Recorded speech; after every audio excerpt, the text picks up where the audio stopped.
We're back! Yo! I don't know why I start every episode like that. Stay home with me, Kris Fade and friends.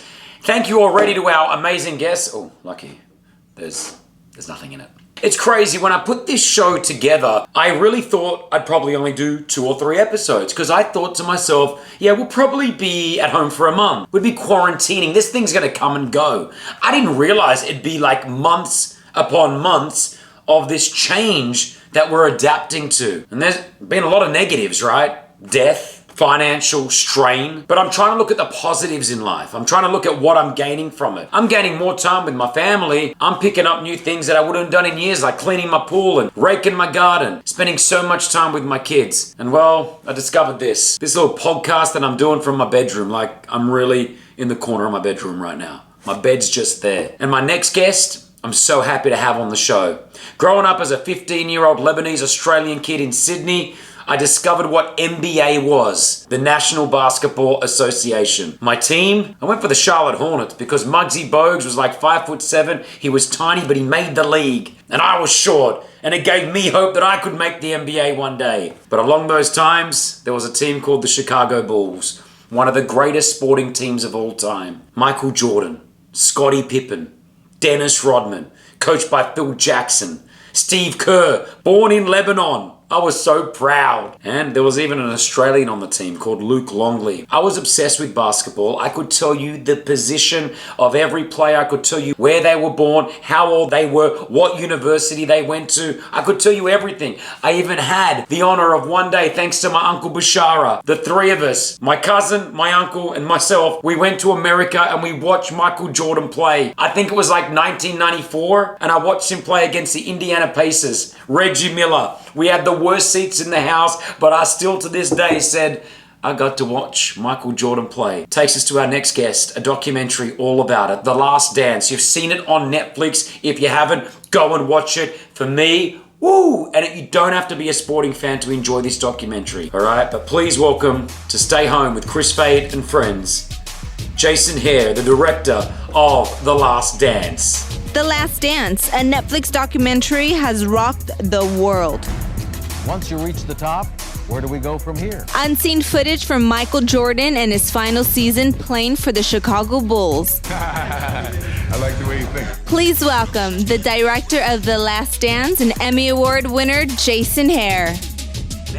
Man, welcome, one of the busiest men right now, because I'm sure everybody wants to chat to him as well. Jason Hehir, thank you, the director of The Last Dance. Man, how you doing, first of all? I'm good, man. How are you? Doing very well. It took so long to get this, and I just want to say thank you. Thank you from so many of us who have been watching this on Netflix, just reliving some of the best days of our lives. Have you been getting a lot of people tell you thank you? We have, and it's been really gratifying. You know, we've been sitting in a cave for the last couple of years editing this thing, and we haven't had much feedback. You know, everyone has kind of a different agenda for what they want this thing to be. So for it to finally make it out there in the world, and then especially at a time like this when people just kind of need an escape and they need to watch something fun and nostalgic, it seems to check all the right boxes. So it's been really gratifying for us to see how much people are enjoying it. It makes me feel great that we can actually do just play a small part in helping people escape for a little bit every week. Jason, when did you guys get the footage, and how did you get the footage? How did you get the rights to holding that? We started to screen it in the summer of 2016 is the first time I saw any frames of the footage. It's when they approached me and I assume a host of directors. They cast a pretty wide net for someone to direct this. And one of the first things that I asked was if I could see any of the footage. And it was just a good excuse because I desperately wanted to see it as a fan. So it seemed like a good excuse to say professionally that I needed to see it to make an informed decision and all that. But really, I just wanted to sit in a room and watch this like the rest of us. So I went over to the NBA's NBA Entertainment headquarters in New Jersey, and I sat in a room for a few hours and watched a clip reel of the best moments that they had compiled over the last, at that point, they had 18 years to screen this and make clip reels and all of that. So that's the first time I saw it. We didn't really start working with it, logging it and organizing it until the summer of 2017. And then the staff started in earnest doing full research and full screening and all that in January of 18. We started shooting in June of 18, and we didn't start editing until September of 18, and we just finished editing on Friday last week. Crazy, I can't believe it. Michael Jordan said that people won't like him possibly after watching this. From what I've seen, I love the guy even more. Whilst you were cutting it up and watching this, was there any time did you think that as well? Because I don't feel that. I just feel like he's in a league of his own and he's doing his thing. I think that he was reluctant to show some of the footage because it's very raw. You'll see as the series goes on, those cameras get deeper and deeper embedded into that team, and some of the footage, particularly in practice, he's just a legendarily intense competitor and accepts nothing but 100% effort from himself and from those around him. And when he senses he's getting less than that, he can be an animal. He's going to make everybody rise up to the level of not performance that he gives, because very few people can do that, but at least the effort that he gives. He wants to see everyone giving that as well. So you'll see examples of that as the series goes on.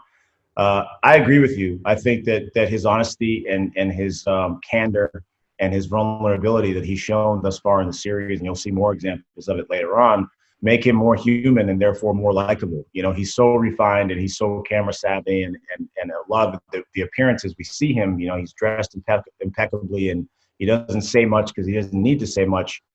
And so we can then ascribe any kind of characteristics we want to on him because he's kind of a blank slate. Well, now he's sitting there and you really can't ascribe anything because he is being the human being that he is. And I think people appreciate, for better or worse, authenticity. And there's no guy that I've met in this business, at least, to sit down in an interview who's been more authentic and more real and really cares less of what people think of him. So I think his reluctance was that he didn't want to offend anybody. His mom sees him smoking a cigar, and that scares him more than what people's opinions are going to be of him, for better or worse. It's unbelievable. Obviously, Dennis Rodman, Scottie Pippen, Phil Jackson, Michael Jordan, four of the greats. When you look at this, was it really difficult to get to all of them? I heard you talk about your Phil Jackson story, meeting Phil for the first time. Was it hard to get to them? And especially, you know, you're knocking on the door and they're like, who's this guy? Who's this dude trying to get at me? Yeah, you're right. You know, none of them have anything much to gain with this. It shows you the respect that they have for Michael. At the beginning of this process, they couldn't go forward with the project at all, the NBA and Netflix and ESPN, without Michael's sign-off and participation. So once he decided he wanted to pursue this and participate in it, he and his team drafted a letter for us that we could send to accompany whatever request we were going to send. So, you know, these are people who get dozens of requests every day to be in documentaries about, you know, if you're Phil Jackson, that's the Bulls, the Lakers, the Knicks, Michael Jordan, Kobe Bryant. So we were able to separate ourselves from the pack because we had a signed letter from Michael that came along with us. Where were you when you got that signed letter? Because how that would have, like, for you, when you realized that you got this sign off that you can go ahead with this, how did you feel? When it was official, we my crew and I met at a bar in my neighborhood, and we had a couple of toasts because it seemed like it wasn't going to be real for so long. I remember I had never had a pair of Jordans when I was a kid. They were too expensive, and as an adult, I just never owned a pair. And all of us on the crew, we said we weren't going to wear Jordans until this thing was official. So the day that it went official, I had a pair because the first time that I met him, they told me that you better wear a pair of Jordans because the first thing he does is look at your feet. Wow. And I didn't want to, I didn't know if that was true or not, but I'd rather err on the side of caution.